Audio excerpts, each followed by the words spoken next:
A paz do Senhor Jesus, meus queridos, eis-me aqui uma vez mais por intermédio desse canal maravilhoso, Embaixadores de Cristo, Estudos Bíblicos.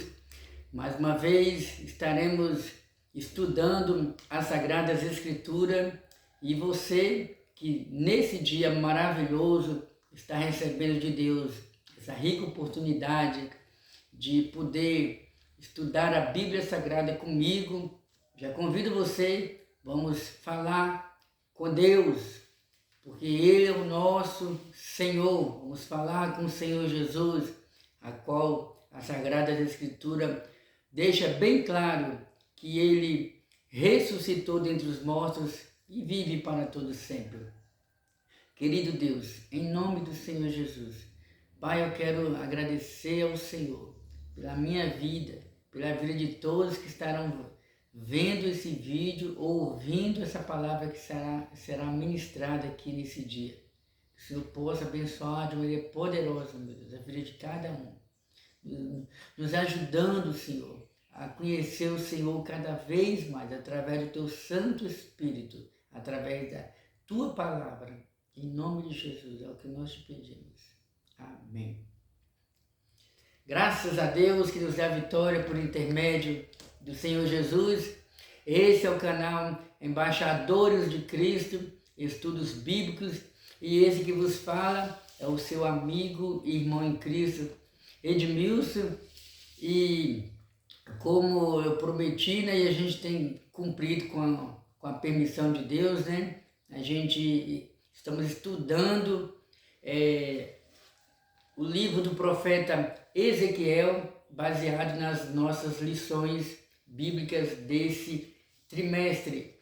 E lembrando que você que não é inscrito no nosso canal, eu quero convidar você para fazer parte dessa família maravilhosa, em uma só fé, em uma só visão, em uma só esperança na pessoa bendita de Jesus. Sim, você mesmo. Quero convidar você a se inscrever no nosso canal Embaixadores de Cristo, Estudos Bíblicos, onde toda semana estaremos postando vídeos de estudos bíblicos. Eu sei que eu poderia muito bem chegar aqui e fazer um vídeo de 1 minuto, 2 minutos, 3 minutos ou estourando 5 minutos. Porém, o meu objetivo nas redes sociais, mais precisamente que através do YouTube, a nossa finalidade através desse canal Embaixadores de Cristo Estudos Bíblicos não é apenas trazer uma breve palavras de reflexão para a sua vida. Nosso objetivo aqui é estudarmos a palavra de Deus. Todas as vezes que você para estudar sobre algo, sobre a Bíblia Sagrada, sobre alguma outra literatura, suponhamos, alguém quando entra numa autoescola com o objetivo de ter a carteira de moto, a carteira de carro, essa pessoa primeiramente ele tem que estudar. Ele passa por um período lá interno, dentro da sala de aula, o instrutor vai dando as chamadas aulas teóricas para ele assiste vídeos, ele pega um livro ou um livrinho tipo esse aqui e vai para casa. Estuda na autoescola, estuda em casa e vai estudando e vai lendo e vai estudando as leis de trânsito, o que pode, o que não pode, para essa pessoa se preparar. E para ele se preparar, isso requer tempo, requer horas e mais horas de estudo. Então, assim é o nosso estudo, assim é a palavra de Deus, para nós conhecermos a palavra de Deus, para nós pelo menos ter uma base para a nossa fé, para nós termos uma ciência daquilo que nós cremos, daquilo que nós pregamos. Nós precisamos conhecer a palavra de Deus. Isso requer tempo, requer muito tempo, requer dias, requer meses, requer horas, requer anos na presença de Deus. Fora que existe o estudo da teologia, né? Que é o estudo sobre a pessoa de Deus, quando temos o privilégio, quando o irmão ou irmã tem a oportunidade de fazer cursos de teologia, nos cursos de teologia existem várias matérias diferentes. No curso de teologia nós estudamos sobre os evangelhos, sobre as profecias, sobre os profetas maiores, sobre os profetas menores, sobre cristologia, estudo sobre a pessoa de Jesus e assim por diante. Mas, ao mesmo tempo, quando estamos estudando a palavra de Deus, mesmo que não seja um curso de teologia específico dentro de uma classe de aula, nós estamos estudando a teologia. Porque a teologia, a princípio, numa fala mais básica para você entender, a teologia nada mais é do que estudar a Bíblia Sagrada. A partir do momento que você tira para ler o livro do Salmo, estudar o livro do Salmo, meditar no livro do Salmo, quem escreveu, quem foi os ouvintes, em qual época que escreveu, o que Deus quis transmitir para aquela geração, o que Deus tem para falar comigo através dessa palavra hoje, você está estudando a teologia. Pois bem, vamos dar prosseguimento ao nosso estudo e no final do estudo, se você sentir desejo de dar um joinha, compartilhar para os seus amigos, seus vizinhos, aquela pessoa que você conhece que está precisando dessa palavra, faça isso. Faça isso, deixa Deus falar com você nas redes sociais, né? Aquilo que é postado nas redes sociais, seja através do Facebook, através do YouTube, Instagram, e assim por diante, tem um poder muito grande de alcançar dezenas, centenas, milhares e milhares, milhões de pessoas em todo o mundo. Então, Deus pode restaurar a vida espiritual de alguém nesse dia, através do que eu vou ensinar aqui, e pode também restaurar a vida de alguém através de você. Você que está ouvindo essa palavra, você pode também compartilhar para alguém que está precisando dessa palavra. Nós estamos estudando sobre o livro do profeta Ezequiel. Nós já, recapitulando, né? Estamos estudando nesse trimestre, falando sobre a justiça divina. Essas lições estão sendo ministradas na maioria das Assembleias de Deus no Brasil.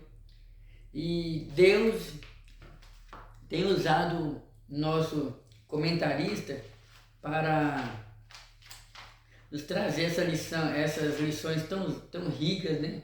Falando sobre o livro do profeta Ezequiel, como temos aprendido através dos conteúdos contidos nessas lições.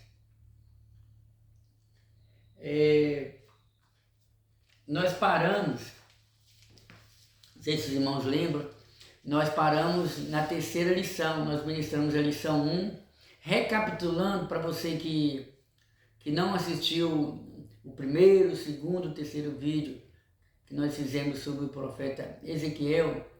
Nós já falamos aqui sobre o profeta Ezequiel. Quem foi o profeta Ezequiel? Diz a Bíblia Sagrada, né, que o profeta Ezequiel foi levado como prisioneiro para a Babilônia. O reino do sul, devido à rebeldia perante os olhos do Senhor, Deus advertiu o povo do sul, o reino do sul, nação de Judá. O povo estava rebelde diante de Deus, não guardavam, não deram mais descanso à terra, porque Deus havia dito que era para eles trabalharem 6 anos e no 7º ano dar descanso para a terra, né? Não plantar, viver na dependência de Deus, o que fosse escolher ali, que a prioridade era para os pobres, para os estrangeiros, os mais necessitados, não deram descanso para a terra, entraram pelo caminho da idolatria, fazendo como Manassés, né? Que foi o pior, ou um dos piores reis que já existiram ali, no que diz respeito à idolatria. E Deus usou o profeta Jeremias para chamar a atenção daquele povo, e o povo não deu ouvido à voz do Senhor. Deus então permitiu que o reino do norte, ou que a nação que viesse do norte, uma referência ali à Babilônia, a Babilônia veio e em 3 levas, em 3 deportações diferentes, em datas diferentes, levaram o povo judeu como prisioneiro para a Babilônia. Quando que isso aconteceu?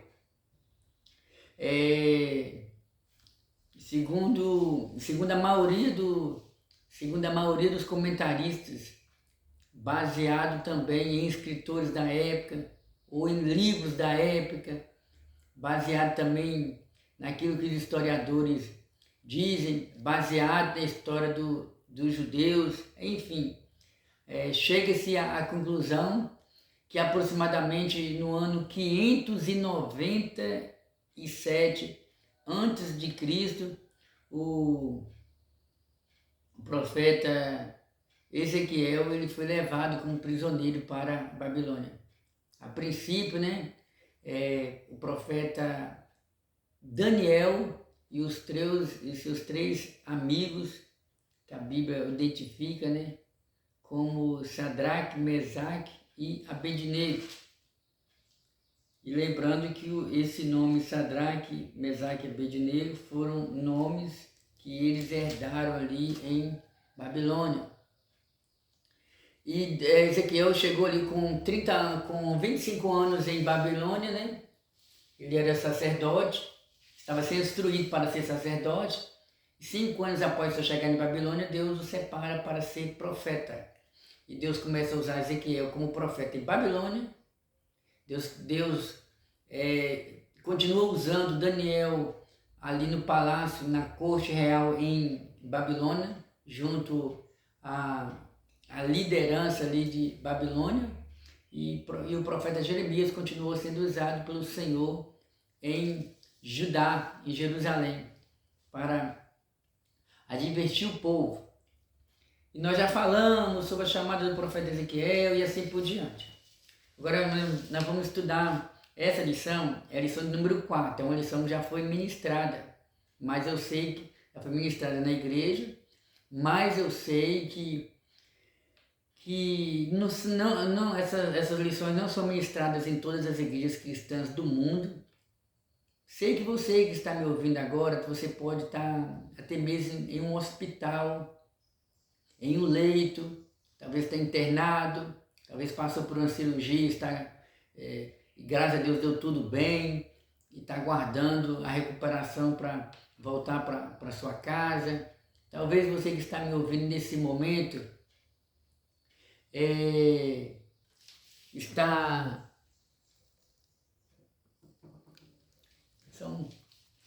Só um alarme aqui do celular.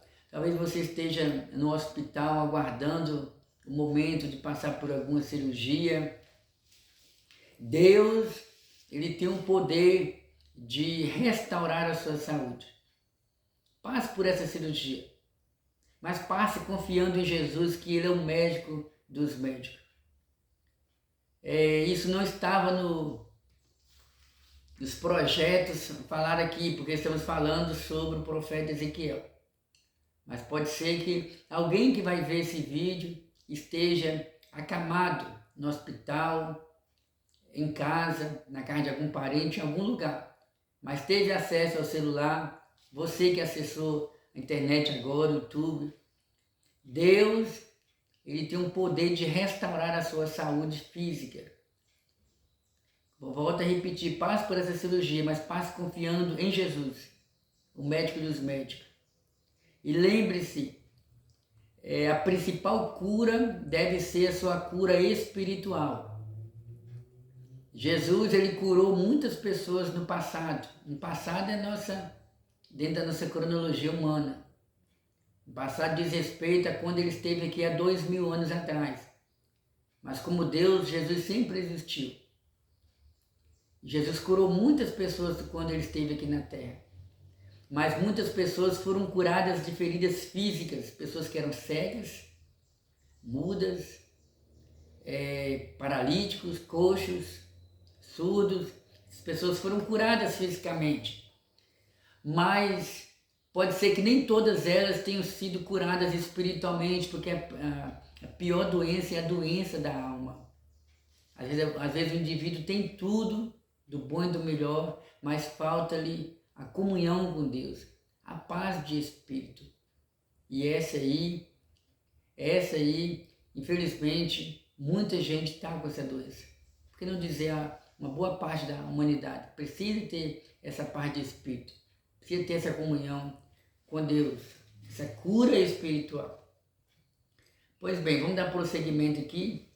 A lição 4, quando se vai à glória de Deus. O nosso textual está no livro de Ezequiel. E a glória do Senhor se alçou desde o meio da cidade e se pôs sobre o monte que está ao oriente da cidade. Ou seja, o profeta Ezequiel estava em Babilônia e Deus usou Ezequiel para profetizar em Babilônia, para os cativos ali em Babilônia. Deus deu várias visões sobre como estava o templo em Jerusalém. Não esqueçam, os judeus foram para a Babilônia em 3 deportações diferentes, em 3 datas diferentes. Por quê? Porque a cada oportunidade alguns descendentes de Josias, filhos, existe uma questão lá se Zedequias era filho de Josias ou se era sobrinho de Josias. Mas o que vem um caso aqui é que ele era descendente de Josias, que foi o último rei bom que reinou ali no Reino do Sul. E a liderança de Babilônia, os reis de Babilônia, sempre colocavam reis para reinar. Tipo assim, vocês são descendentes da linhagem real? São descendentes de Josias que morreu na batalha? São. Porém, vocês vão reinar aqui. Nós dominamos a Babilônia. Vocês vão reinar aqui e vocês vão prestar relatório para nós em Babilônia. Vocês vão pagar impostos para nós em Babilônia. Mas esses reis começavam bem e depois decidiam se rebelar. E por causa disso aí, eles eram trocados. E Deus e o profeta Ezequiel, quando estava em Babilônia, o templo ainda não havia sido destruído. Parece que até o capítulo 24 de Ezequiel, o templo de Jerusalém, os muros de Jerusalém, a cidade de Jerusalém ainda não havia sido destruída. Verdade prática. Deus abandona o templo e retira sua glória por causa das abominações do povo.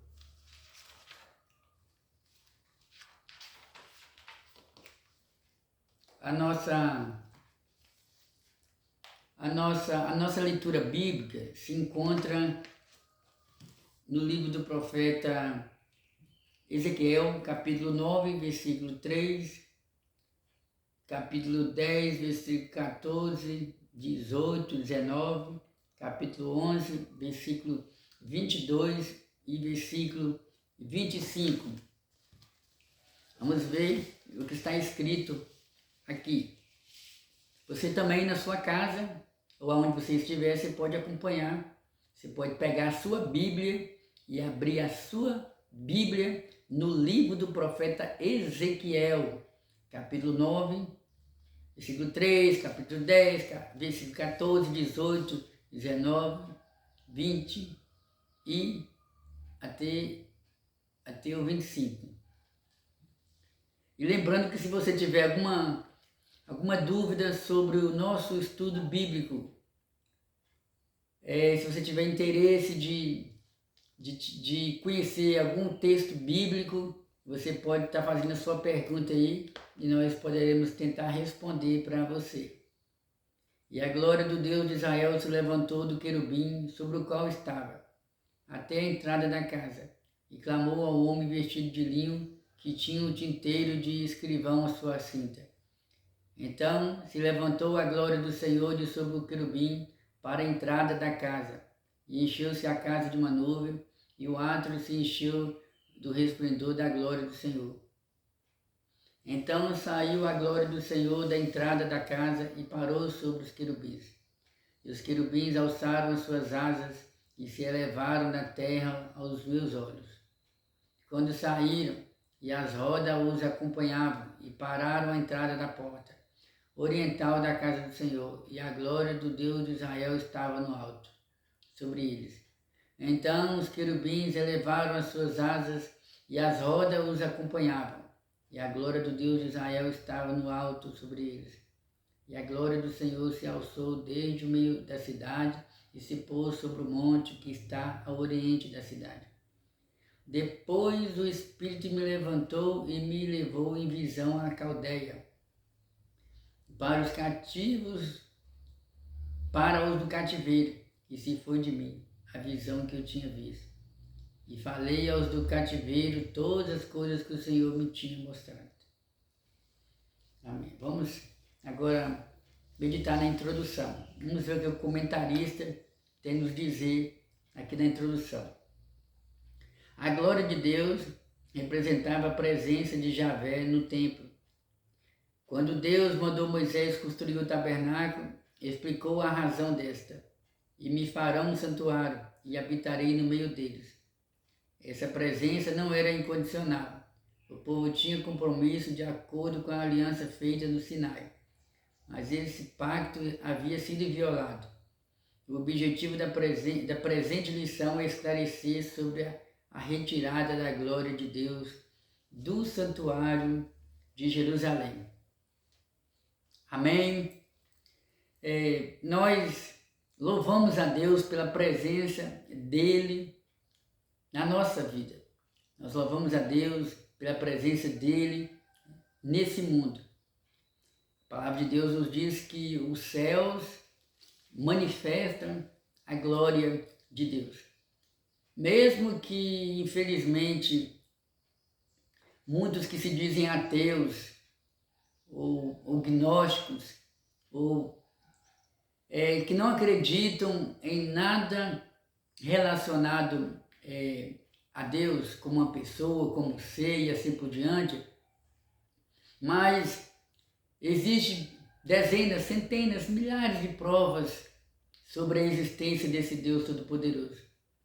Porém, Deus ele não pode jamais será encontrado em uma sala de laboratório por um cientista que estuda, tentando encontrar provas da existência de Deus. A princípio, para se conhecer a Deus, quiser ter uma comunhão com Deus, um contato com Deus, uma experiência com Deus, primeiramente você precisa ter fé.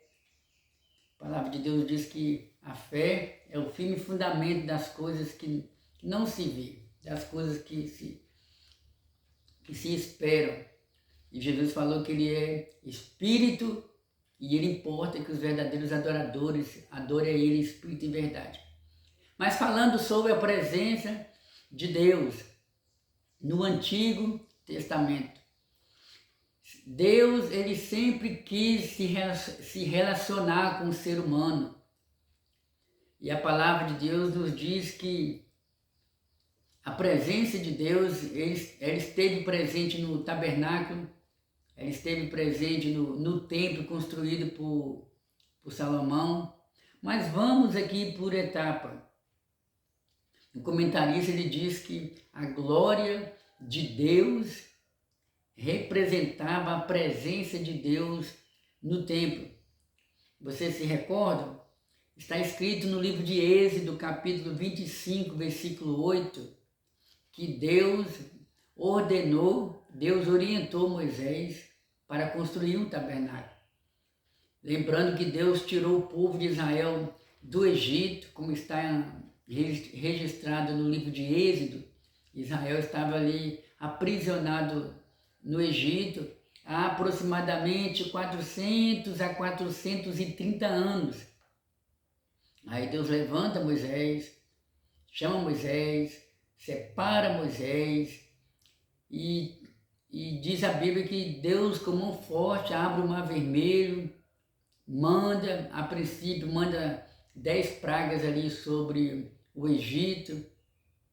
Deus tira o povo de Israel ali do Egito com mão forte, abre o mar vermelho com apenas o sopro das suas narinas, e o mar vermelho se torna em um paredão de águas, como está registrado na Bíblia Sagrada, e o povo atravessa de pés enxutos.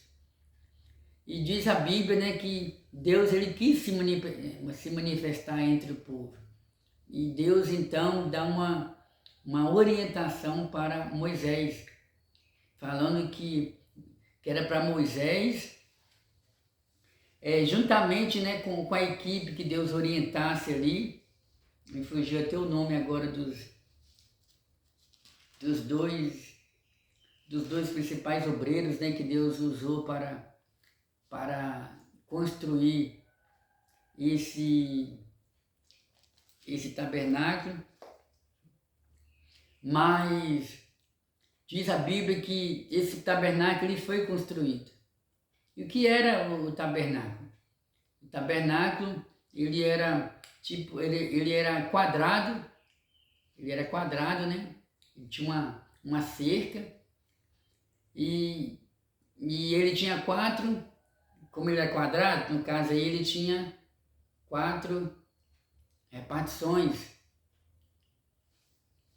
A palavra certa não é nem 4 repartições. Ele tinha o lado direito, tinha o lado esquerdo, tinha a retaguarda, tinha a frente, né? E ele tinha a entrada, então cada parte do tabernáculo apontava para Jesus. E nesse tabernáculo tinha o local, lá dentro do tabernáculo tinha o sacerdote, tinha o sumo sacerdote. A palavra de Deus nos diz que os sacerdotes, eles ofereciam a Deus constantemente sacrifício em favor do povo. Dentro desse tabernáculo tinha o santo lugar e tinha o santo do santo. Ou seja, esse santo do santo é onde ficava a arca da aliança. E dentro dessa, eu não vou entrar em pormenores sobre o que tinha dentro do tabernáculo, porque esse não é o objetivo do nosso estudo. Mas querendo Deus, depois a gente vai estar preparando um estudo para falar sobre o tabernáculo, detalhes do tabernáculo, como era a cerca, como era a porta, essa cerca aí, esses lados aí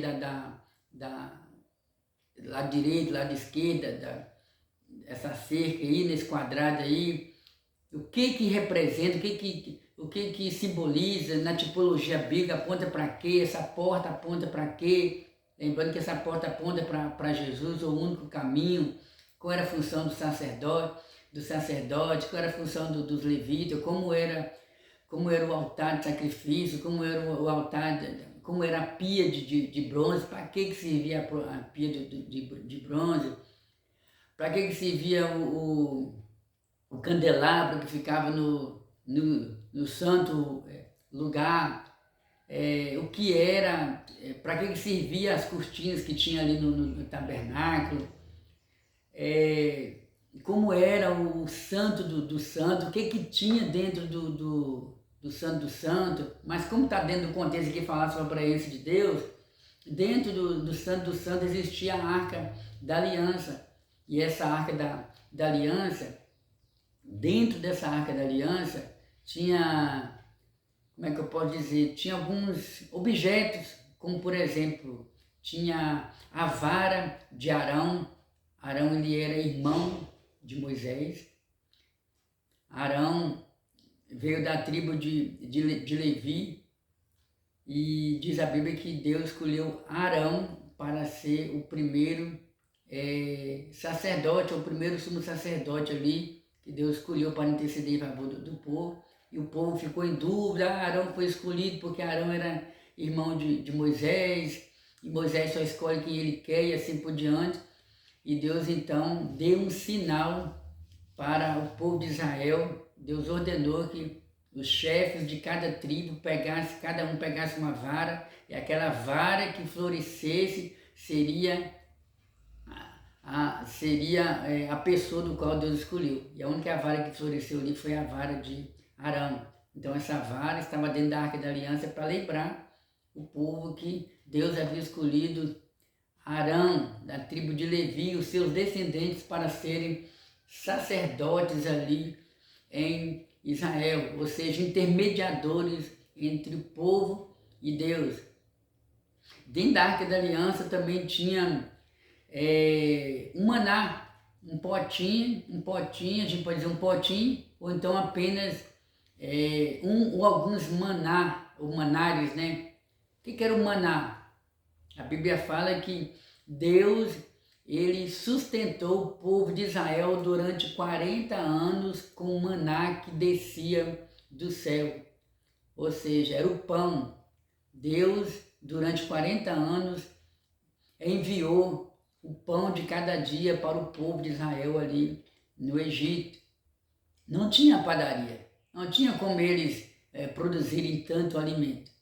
Então a palavra de Deus nos diz que todos os dias Deus mandava o maná, o pão que descia do céu para aquele povo se alimentar. E o pão só servia para aquele dia, não podia guardar para o outro dia, porque se guardasse para o outro dia, poderia se estragar. Ali nós aprendemos muitas experiências, né, temos muitos ensinamentos nessas experiências do povo de Israel, nesse contexto aqui, né? Esse maná que fala do pão de cada dia aponta também para a oração de Jesus lá em Mateus, quando Jesus fala, né? Portanto, vós orais assim, Pai nosso que estais no céu. Aí dentro dessa oração, a gente vê aquela parte, né? O pão nosso de cada dia nos dá hoje. Então isso fala da nossa dependência de Deus todos os dias. A gente, ser humano, a gente tem essa preocupação de como é que vai ser o dia de amanhã? Será que eu vou ter que comer, vou ter que beber? Será que eu vou ter que conseguir isso, conseguir aquilo? Mas aqui nós aprendemos que devemos viver na dependência de Deus, um dia de cada vez. Um dia de cada vez. E também E aprendemos aí o cuidado de Deus com o povo de Israel, o cuidado de Deus com o ser humano. No livro de Provérbios, nós aprendemos que Deus, ele se preocupa com todos, com o crente e com o descrente. A maior prova disso é na hora de mandar chuva. Na hora de mandar chuva, Deus manda sobre todos os seres humanos. Manda chuva para quem mora na roça, para quem mora no campo, porque a chuva serve não é só para molhar a terra e fazer frutificar e crescer e começar a surgir frutas, verduras, legumes e dar alegria para aquele que trabalha no campo. Não é só para isso. A chuva serve para muitas coisas, entre elas para nós termos energia na nossa casa. Porque através da chuva, as usinas hidrelétricas elas se enchem e automaticamente isso faz com que a energia chegue até nós. E em época de seca, quando não está chovendo, eles até, me fugiu agora a memória, fugiu o nome agora, mas existe um outro método que quando não está chovendo, os responsáveis, os técnicos, têm que usar outros meios, outros métodos para fazer com que a energia continue chegando até nós, mas infelizmente nessas ocasiões a energia chega até mais cara para nós em época de seca. É por isso que aqui no Brasil, o governo, né, através da CEMIG, criou até um sistema lá nas contas de energia, né, falando sobre bandeira amarela, bandeira vermelha, acho que bandeira verde. Cada uma dessas bandeiras aí simboliza os valores de energia. Mas a gente vê a importância da água, a gente vê a importância do cuidado do Senhor com o ser humano. E dentro dessa Arca da Aliança também tinha as tábuas da lei. Lembra que Moisés subiu no Monte Sinai, né? e Deus entregou para ele as tábuas da lei, contendo os 10 mandamentos, que é só uma ilustração para você ver, as tábuas da lei, contendo os 10 mandamentos para o povo de Israel. E a presença de Deus, ela era simbolizada através da presença da Arca da Aliança ali. Então a Arca da Aliança estava com Israel e a presença de Deus estava com Israel. E era a glória de Deus. E essa glória de Deus, ela acompanhou Israel durante muito tempo ali no deserto. A Arca da Aliança, depois que saiu do tabernáculo, muitos anos depois, a Arca da Aliança, depois que saiu do tabernáculo, ela foi levada para o templo em Jerusalém. Não vou nem entrar em detalhes sobre situações em que a Arca da Aliança foi roubada e que os filisteus roubaram a Arca da Aliança e colocaram lá no templo de Baal. Mas, falando sobre a presença de Deus, diz a Bíblia que o rei Salomão, quando inaugurou o templo, a Bíblia fala que o rei Salomão, quando... Deixa eu ver se eu encontro aqui, para a gente estar acompanhando. A Bíblia fala que o rei Salomão, quando inaugurou o templo,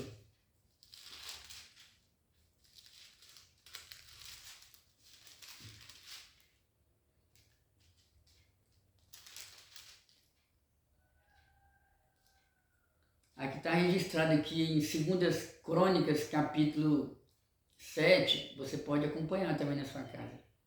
2 Crônicas, capítulo 7, fala sobre o fogo e a glória de Deus são os sinais da sua aprovação. Então, esse texto, o primeiro versículo diz assim: E, acabando Salomão de orar, desceu o fogo do céu e consumiu o holocausto e o sacrifício, e a glória do Senhor encheu a casa. Ou seja, quando Salomão inaugurou o templo ali que ele havia mandado construir, diz a Bíblia que a glória de Deus, a chamada Shekinah de Deus, a manifestação do poder de Deus foi visível ali no meio daquele povo. Então, falando sobre a glória de Deus, o objetivo dessa lição, que fala quando se vai à glória de Deus, o objetivo dessa lição é mostrar que um dia essa glória de Deus se retirou do templo em Jerusalém, se retirou do povo judeu ali em Jerusalém devido aos seus pecados. E infelizmente nós observamos, que quando o povo era obediente ao Senhor, Deus estava presente, Deus abençoava, Deus prosperava, Deus era com eles. E essa glória de Deus, ela é condicional.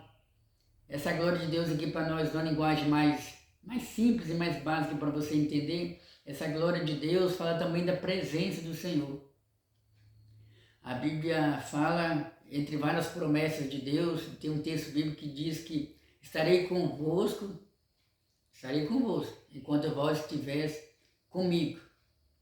Então, existem vários textos paralelos com esse, que mostram que a glória de Deus ela é condicional. A presença de Deus só vai ser visível na minha vida, na sua vida, na vida do ser humano, na vida do homem e da mulher, se ele for obediente à palavra de Deus. A palavra de Deus nos diz que se me ouvirdes, comereis o melhor dessa terra. E muita gente tem comido o pior dessa terra pensando que está comendo algo da parte de Deus. Quando a Bíblia fala comer o melhor dessa terra, Deus não está se referindo, a princípio, a uma comida que você mais gosta. Talvez você goste de churrasco, de uma lasanha, talvez você goste de um refrigerante, aí você gosta de uma comida diferente, Mas Deus, a princípio, não está se referindo a isso aí. Isso aí pode até se incluir no sentido de Deus suprir as suas necessidades, Deus satisfazer os seus gostos e assim por diante. mas esse melhor da terra aqui, a princípio, está se referindo a ter vida e vida com abundância. Jesus, ele nos prometeu vida e vida com abundância. O profeta Isaías, ele diz, né? Por que gastais o dinheiro naquilo que não é pão? E o produto do vosso trabalho naquilo que não pode satisfazer a alma. O dinheiro pode comprar muita coisa nesse mundo. O dinheiro pode comprar uma casa, um carro, roupas, bens materiais. O dinheiro pode te proporcionar uma vida de conforto, uma oportunidade de fazer uma viagem, ou por que não dizer, a viagem dos seus sonhos. O dinheiro pode te dar a oportunidade de trabalhar por conta própria, de ter funcionários, de ajudar o próximo, que é algo bom, né? Algo maravilhoso. Isso já está no ser humano e Jesus deixa bem claro que é um dever sim do ser humano ajudar o seu próximo e assim por diante. O dinheiro compra muita coisa, mas o dinheiro não compra uma vida de paz, paz de espírito, paz da alma. O dinheiro não compra a salvação da sua alma. O Senhor Jesus, ele conta a história de um homem, que esse homem era um homem, tipo um fazendeiro, um homem rico, um homem próspero, um agricultor. E ele prosperou muito no seu trabalho, né? E prosperou tanto que ele esqueceu que existia um Criador que lhe dava tudo aquilo. Prosperou tanto que esqueceu de se preocupar com o futuro da sua alma. E Jesus disse que esse agricultor, esse fazendeiro, esse homem, né, rico, ele colheu tanto que ele mandou construir vários celeiros, vários galpões para armazenar o trigo ou aquilo que ele havia colhido. E depois de tudo aquilo feito, né, ele deita, ele senta, ele diz para sua alma, alma, descansa, repousa, se alegre, porque o que eu tenho aqui serve para muitos dias. E Jesus finaliza dizendo, homem, se hoje pedires a tua alma, o que tu tens, para quem será? Se hoje pedires a tua alma, o que tu tens, para quem será? Então, o dinheiro daquele homem não foi capaz de salvar a sua alma. Foi um despertamento, e é um despertamento para todos nós. O mais importante é termos a glória de Deus na nossa vida, a presença de Deus na nossa vida. Então, sobre a glória de Deus. Então, a glória de Deus, vamos adiantar aqui sobre a glória de Deus, é o primeiro ponto. A glória de Deus baixou do céu à terra, primeiramente no tabernáculo, no dia de sua dedicação, ou seja, no dia da inauguração do tabernáculo, lá no deserto. Depois disso, essa cena se repetiu por ocasião da inauguração do Templo de Jerusalém pelo rei Salomão, que eu acabei de falar. O significado de glória. O contexto ajuda a esclarecer o sentido do termo. A palavra hebraica é kavod, que literalmente significa peso, e nesse sentido literal. Só aparece 2 vezes no Antigo Testamento. 1 Samuel, capítulo 18, versículo 18. Capítulo 4, versículo 18. E 2 Samuel, capítulo 14, versículo 26. A Septuaginta é a tradução, a Septuaginta ela é a tradução do Antigo, a Septuaginta ela é a tradução da palavra de Deus no hebraico para o grego. Isso aí aconteceu aproximadamente no ano 220 por aí, cerca do ano 220 antes de Cristo. Cerca do ano 220 antes de Cristo, a Septuaginta, né, que diz respeito a 72 escribas que traduziram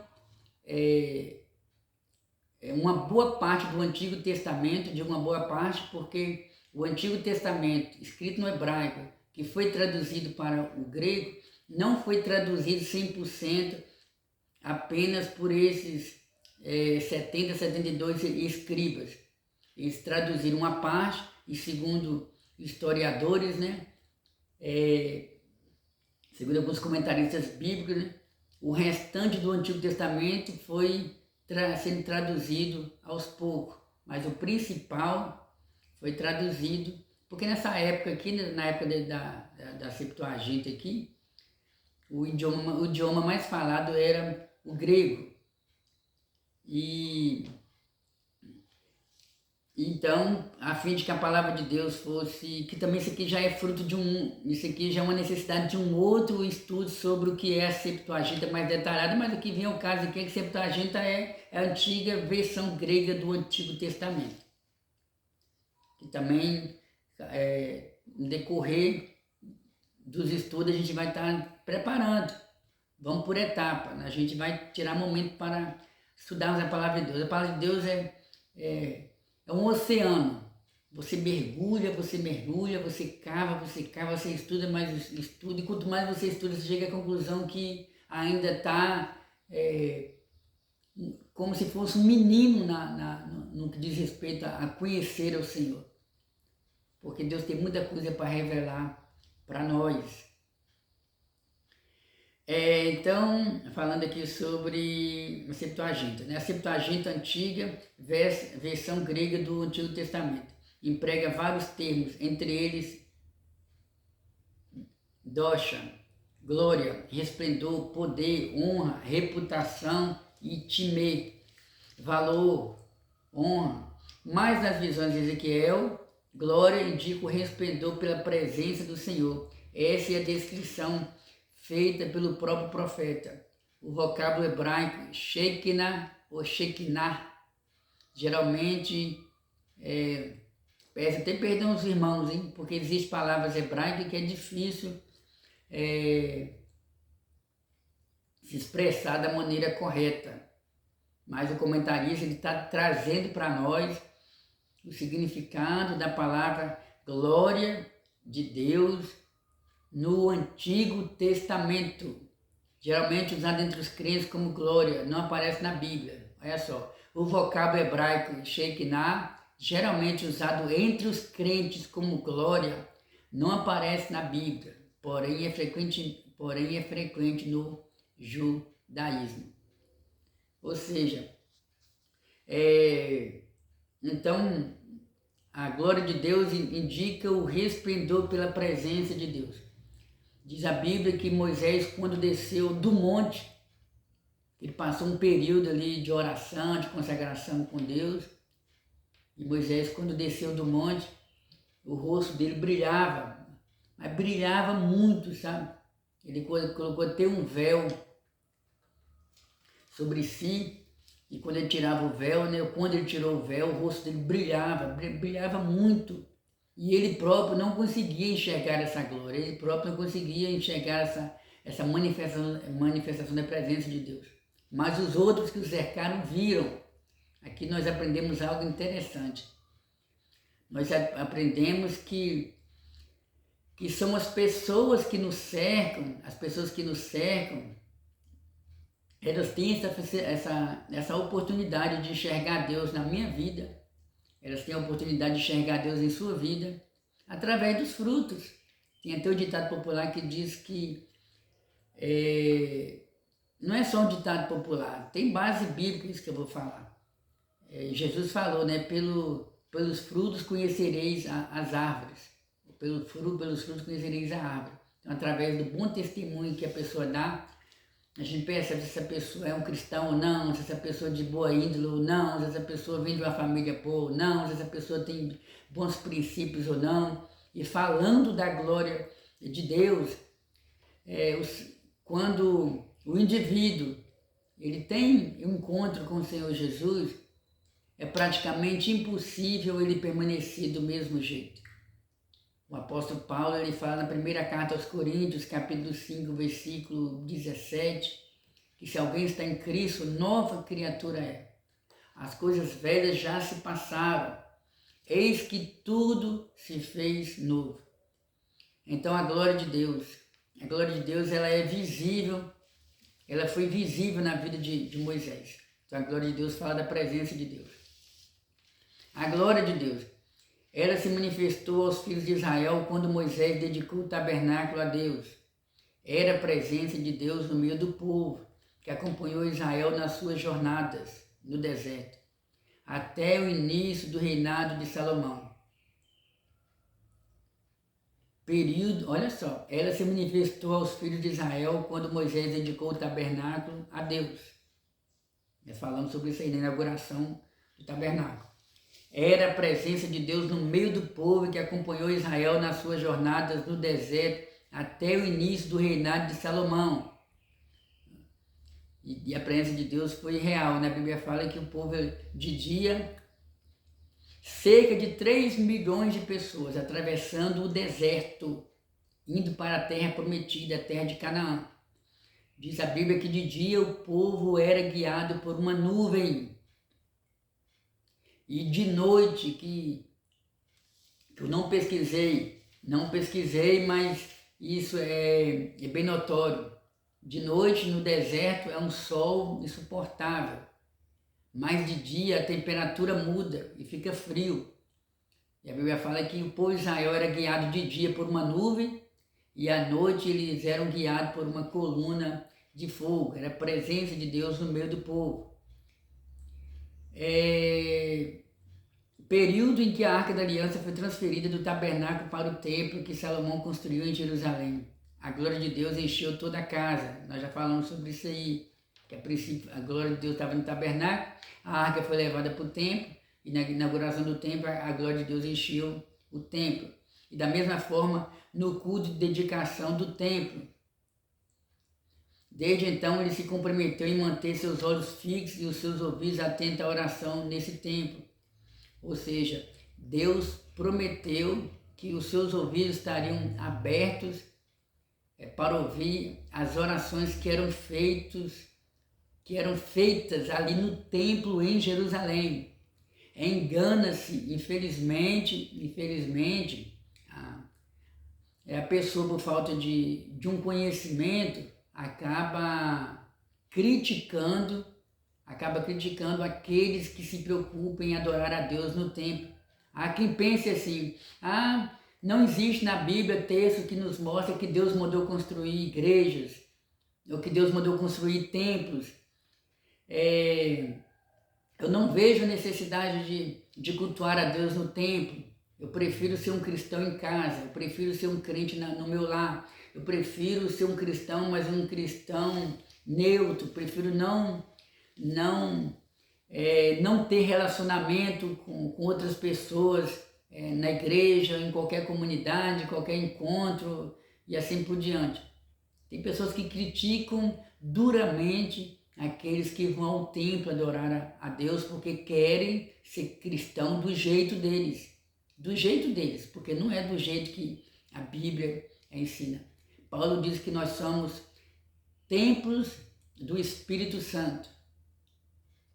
Paulo diz que nós somos o corpo de Cristo. Cristo, ele é a cabeça, nós somos o corpo. Paulo fala que nós dependemos um do outro, assim como temos membros, né? Paulo fala que a mão não pode dizer ao dedo que eu não preciso de ti. E existem vários exemplos que Paulo fala lá, sabe? Ou seja, eu não posso falar, o braço, vou dar um exemplo aqui, o braço direito não pode falar para a mão esquerda, para o braço esquerdo que não precisa dele. A perna direita não pode falar para a perna esquerda que não precisa dele.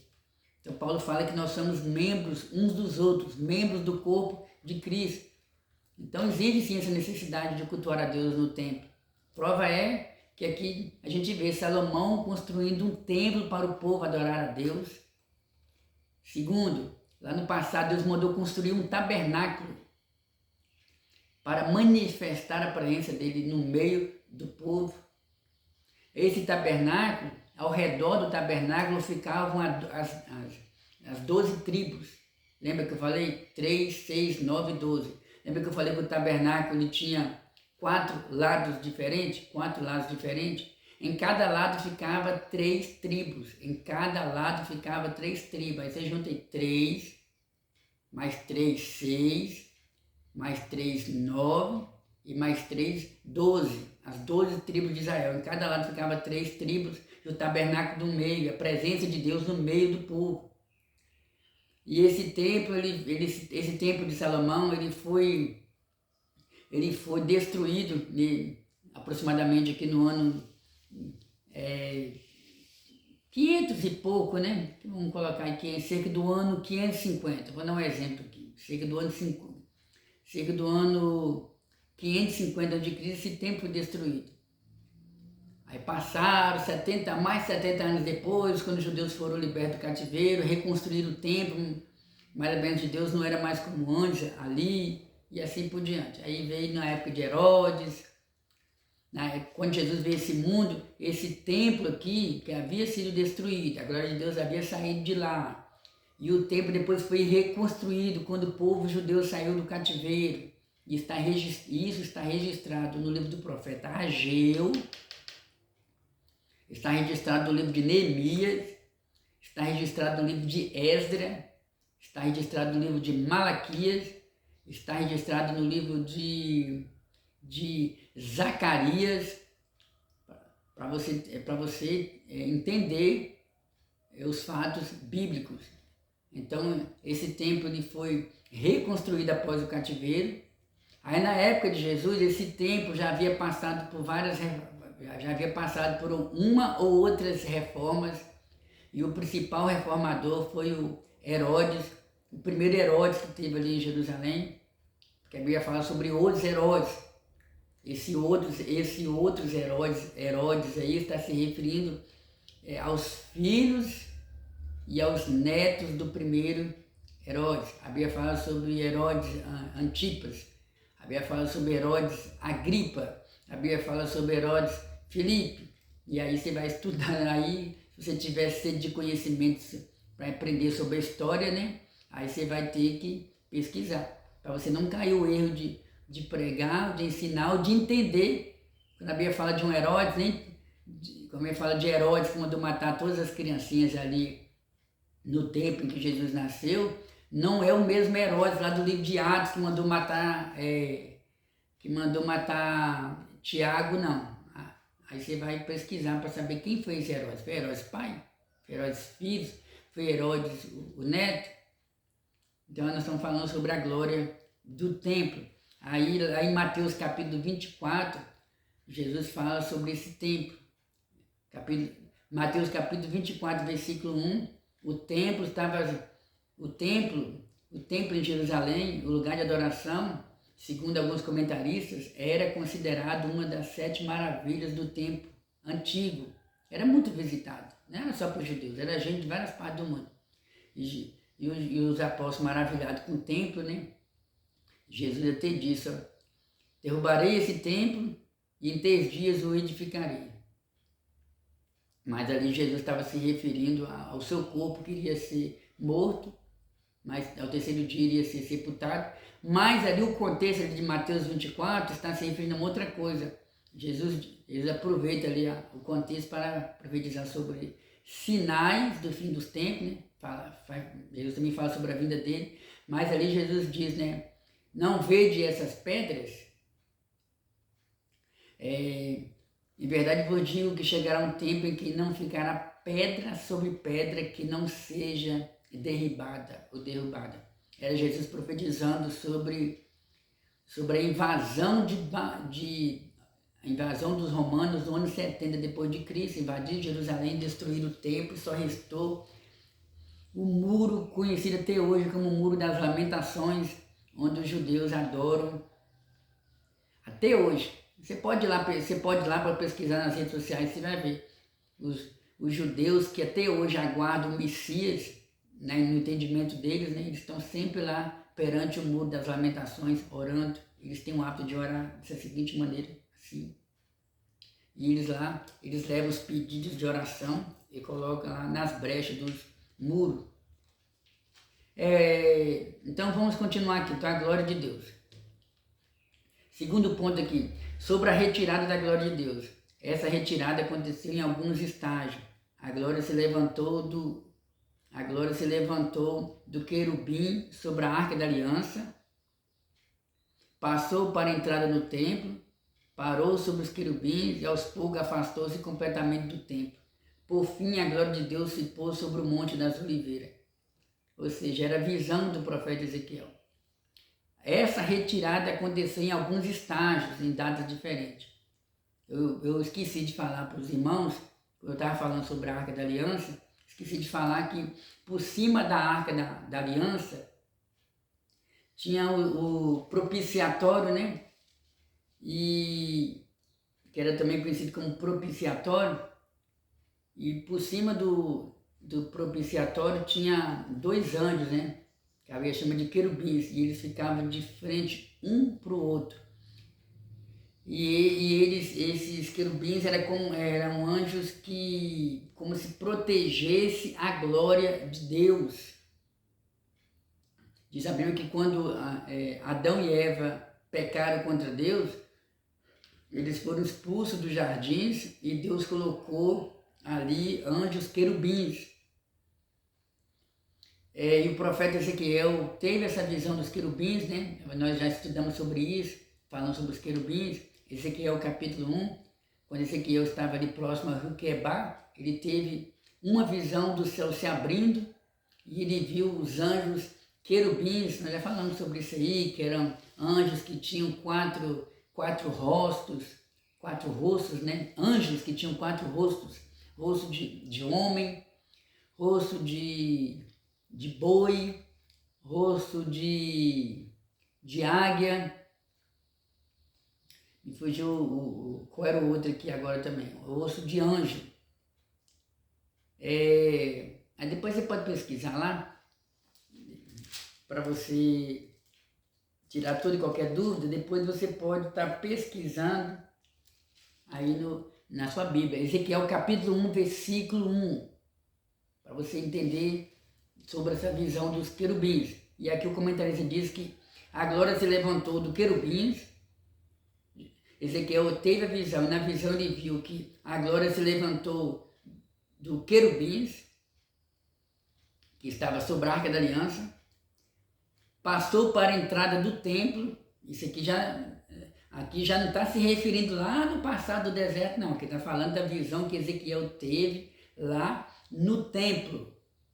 E a Arca da Aliança estava no templo. E o comentarista diz que a glória de Deus se levantou do querubins, o querubim ficava sobre a Arca da Aliança. Depois a glória de Deus passou para a entrada da igreja, ou para a entrada do templo.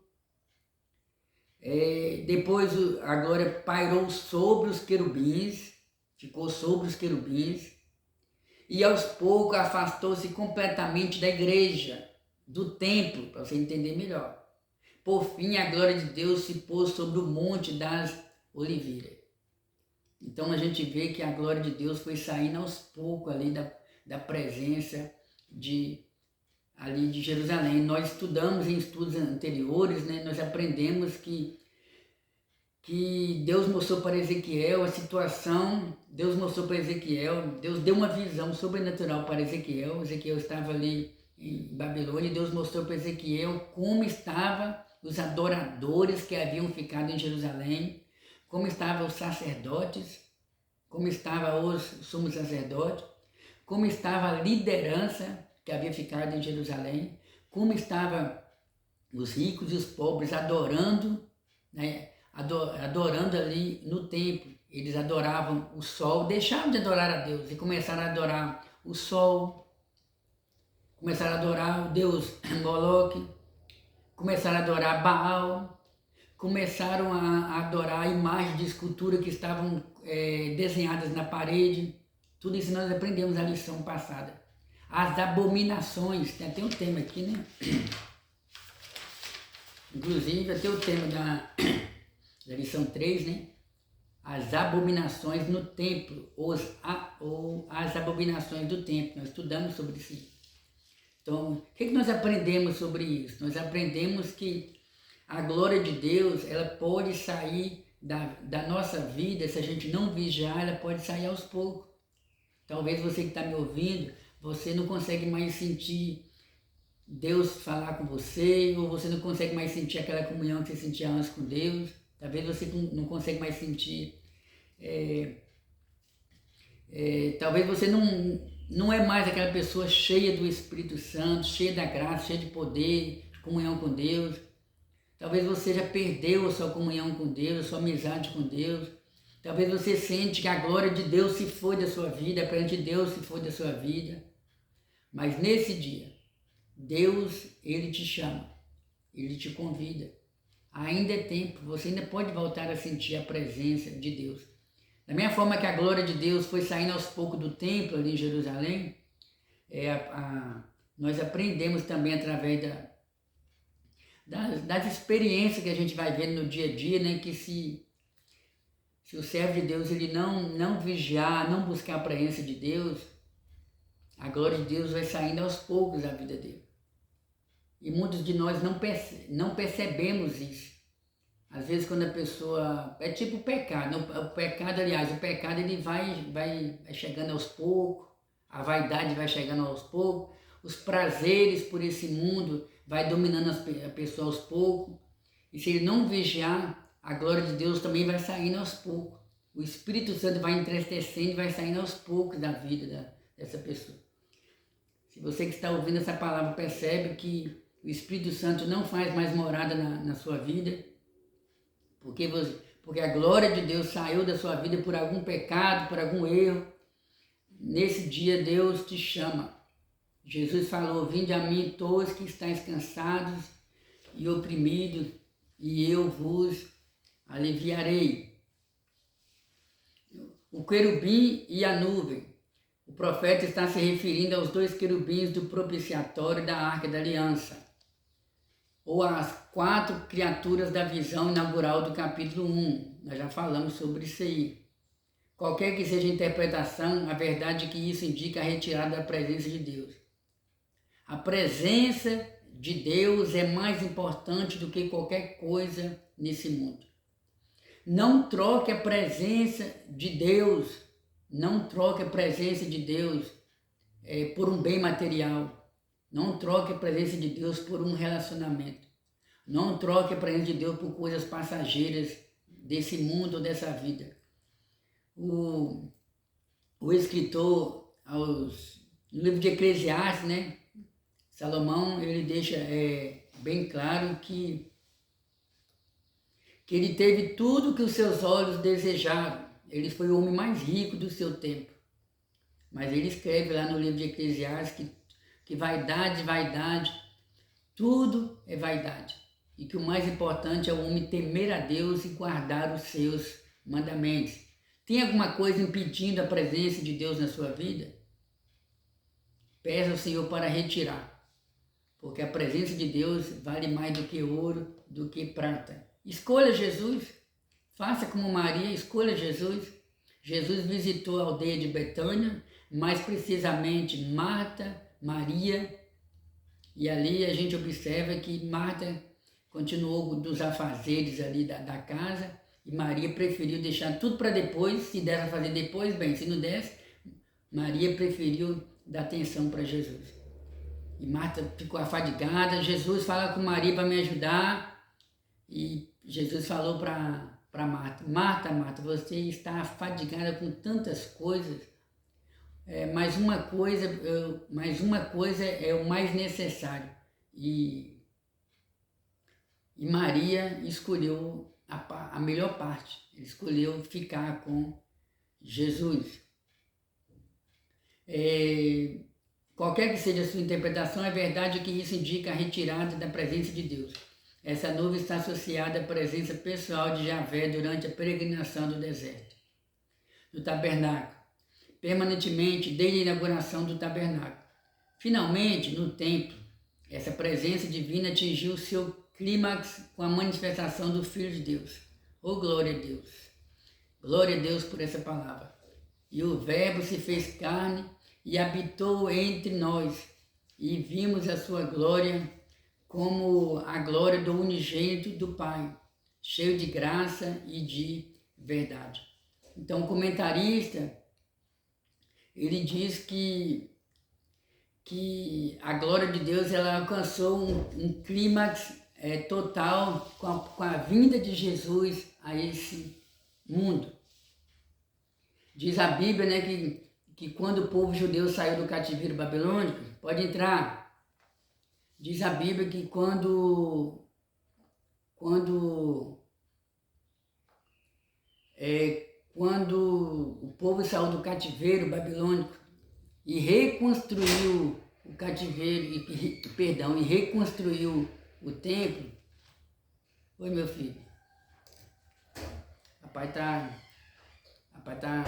gravando o vídeo aqui da palavra de Deus.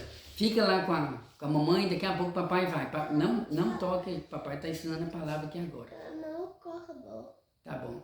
Fica lá com o vovô e daqui a pouco eu vou para lá para te dar atenção. Eu já estou concluindo isso tudo aqui. Tá bom? Porque tá gravando. Tá gravando aqui, tá bom? Fica lá com o vovô que daqui a pouco o papai vai. Tá joia? Vai, fecha a porta lá, tá bom? Já estou finalizando o estudo bíblico aqui. Tá bom, papai? Quando nós gravamos, os irmãos observaram, né, que esse vídeo está sendo gravado aqui na minha casa. Eu acabei de receber a presença. Ô, João Pedro, fica rapidinho. E por aqui, não encosta aí não. E por aqui. Não encosta aí, só para você. Rapidinho, só para você dar um oi lá pro pessoal. Assim, oi, pessoal. Já Pai do Senhor. Deus abençoe vocês. Amém. Aí você fica lá com o vovô, que eu vou terminar de gravar o vídeo. Daqui a pouco eu vou para lá pra gente brincar, tá bom? Tá. Peço a compreensão dos irmãos, né? Os irmãos já observaram que esse vídeo está sendo gravado aqui na minha residência. Então, falando sobre a presença de Deus, a retirada da presença de Deus. Aliás, eu estava falando sobre que essa glória ela teve um clímax maior com a vinda de Jesus.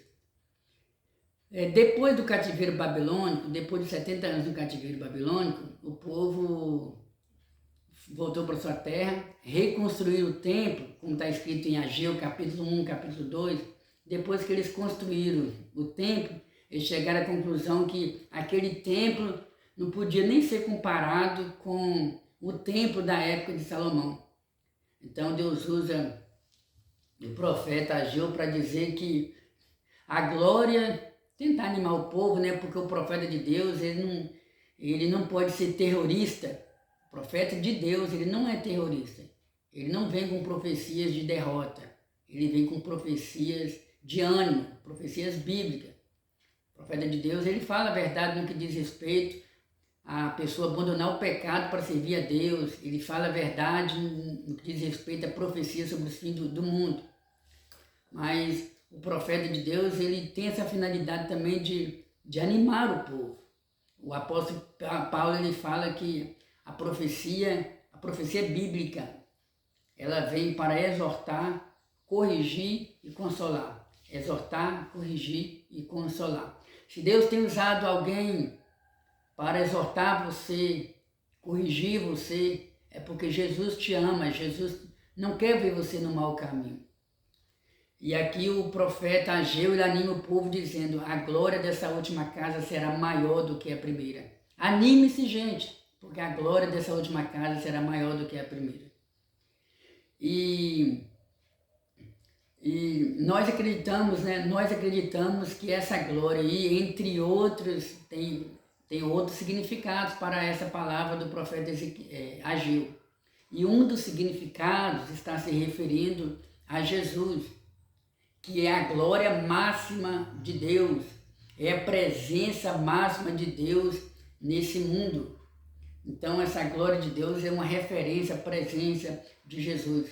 O apóstolo João, que foi testemunha ocular da existência de Jesus nesse mundo, ele deixou bem claro. Está escrito em João capítulo 1, versículo 1. No princípio era o Verbo, e o Verbo era Deus.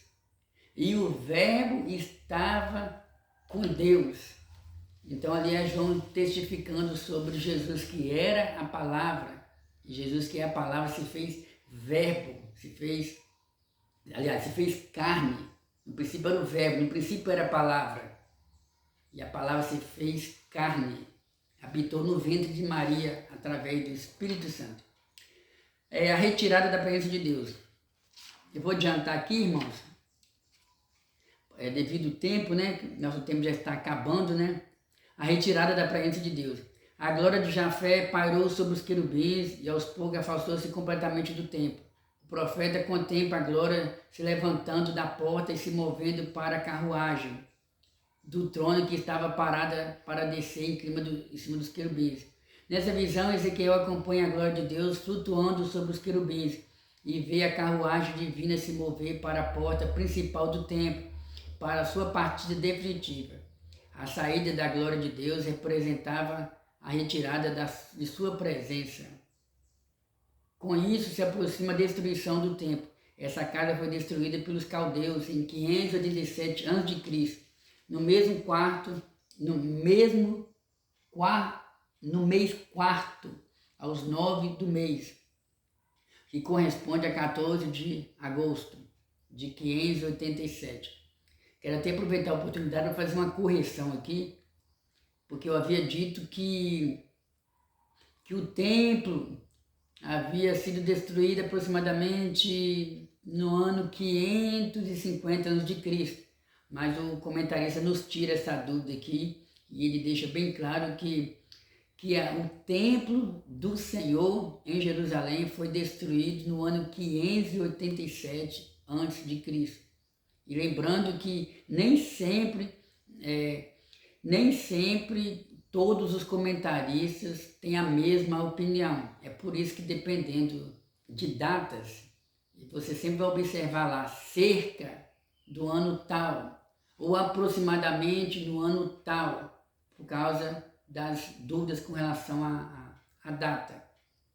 Então o comentarista deixa bem claro que a retirada da presença de Deus ela foi saindo aos poucos ali do templo em Jerusalém. A gente vai resumindo aqui, mas eu creio que você já está entendendo que Deus saiu do templo ali em Jerusalém e depois que Deus saiu do templo em Jerusalém, primeiramente a presença de Deus saiu da arca, veio sobre os querubins, depois foi para a porta do templo e automaticamente foi saindo do templo. E depois que a presença de Deus saiu do templo, os caldeus invadiram Jerusalém no ano 587 a.C. e o templo ele foi destruído. E só ficou os pobres ali em Jerusalém, só ficou os velhinhos, os idosos em Jerusalém, só ficou pessoas que não tinham condição de trazer retorno para os babilônicos. E Jeremias não foi levado como prisioneiro, continuou ali em Jerusalém. Por fim, a glória de Deus se pôs sobre o Monte das Oliveiras. A presença de Deus no templo era privilégio de Israel. E é um privilégio meu, é um privilégio seu, é um privilégio da igreja, é um privilégio de todo aquele que crê que Jesus morreu, carregou sobre si os nossos pecados. Todo aquele que crê que Deus ressuscitou dentre os mortos. Todo aquele que crê que vai ser salvo não é porque ele é bonzinho, não é porque ele é educado. Meu amigo, o que tem de gente escravizada por uma filosofia satânica, é uma filosofia satânica, é uma crença errada. É errado a pessoa pensar o ser humano pensar que ele vai ser salvo, porque sempre no Natal ele faz questão de fazer bem para as crianças, tem gente que vai sempre no orfanato entregar roupas, entregar brinquedos, fazer gestos de bondade. Isso é bom, isso é louvável, glória a Deus por isso, mas isso aí não vai te dar direito à salvação. Tudo aquilo que o ser humano faz para obter a salvação através dos seus próprios atos de bondade, de justiça, é tudo em vão. Nós não podemos ajudar o nosso próximo com esse pensamento. Aí eu vou ajudar o meu próximo porque quando eu morrer eu vou para um bom lugar. Não, se você pensa dessa maneira, mude seu pensamento a partir de hoje. Nós somos salvos mediante a graça de Deus. O apóstolo Paulo ele deixa bem claro que o ser humano ele é salvo mediante a graça de Deus. Há quem acredite que é salvo, que a pessoa é salva através do purgatório. Morre, a pessoa passa por um purgatório, um processo de purificação e depois vai ser salvo. Não existe essa doutrina na Bíblia, não existe esse ensinamento na Bíblia. Isso aí é um ensinamento que foi criado através da tradição. Outros acreditam que o indivíduo morre e depois reencarna em um corpo, depois aquele corpo morre e o espírito torna a encarnar em outra pessoa até a pessoa alcançar um grau de perfeição para obter a salvação. É errado pensar dessa maneira. Não existe esse ensinamento na Bíblia e assim por diante. Se você quer ser salvo, é somente mediante a fé no sacrifício de Jesus. Se todos esses meios que eu falei, e outros meios e outras alternativas que existem nesse mundo criado por religiões, se todos esses meios fossem corretos, o sacrifício de Jesus seria em vão.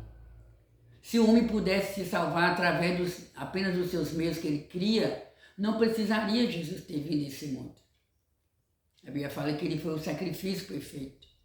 Ele é o sacrifício único. Ele é o único que pode nos dar a salvação.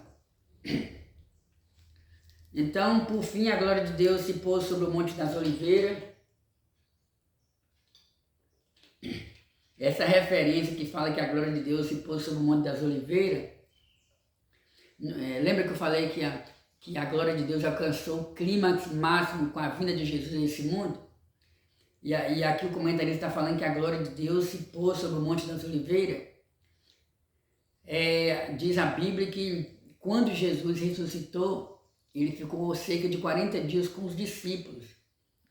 E no dia que Jesus deu as últimas instruções aos discípulos, está registrado em Atos dos Apóstolos, capítulo 1, Jesus chamou os seus discípulos perante o Monte das Oliveiras. Jesus deu as últimas instruções aos discípulos. Naquela ocasião em que Jesus estava dando as últimas instruções aos seus discípulos, diz a Bíblia que perante o Monte das Oliveiras, Jesus foi subindo perante os olhos dos discípulos. Jesus então adentrou as nuvens e naquele momento diz a Bíblia que Deus enviou dois anjos, ou enviou anjos para confortar os discípulos, dizendo: varões galileus, por que olhais para o céu dessa maneira? Ou seja, por que vocês estão tristes, preocupados, perplexos pelo que vocês estão vendo?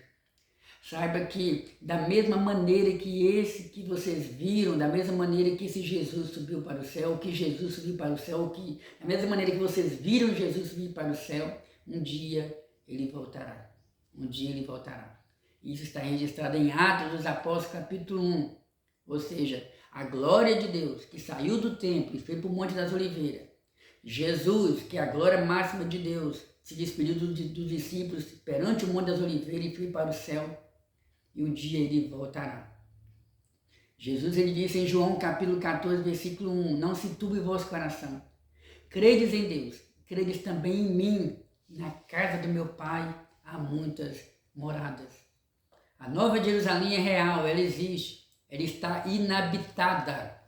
Um dia a igreja, os servos do Senhor estarão eternamente com o Senhor na Nova Jerusalém.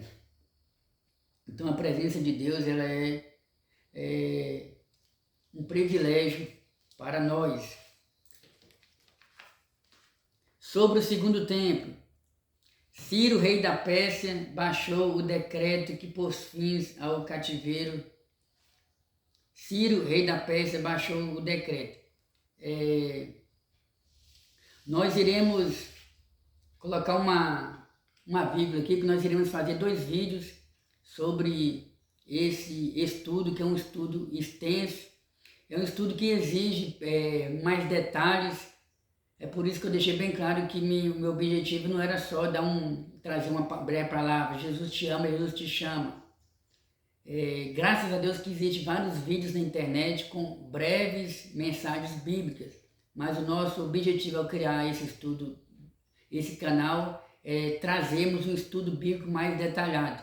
Então eu prefiro gravar 2 vídeos apenas com essa lição, porque essa lição tem 2 pontos, o tópico, e já vamos entrar em alguns temas aqui sobre cronologia bíblica. E eu acho que é importante nós tirarmos um momento só para esse estudo.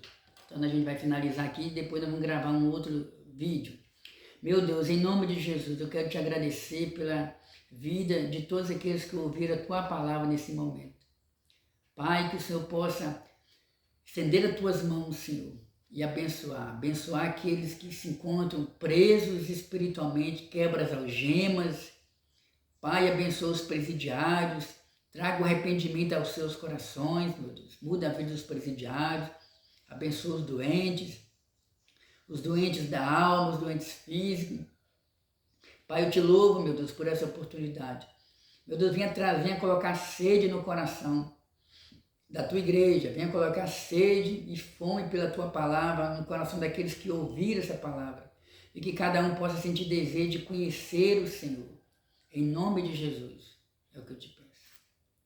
Graças a Deus.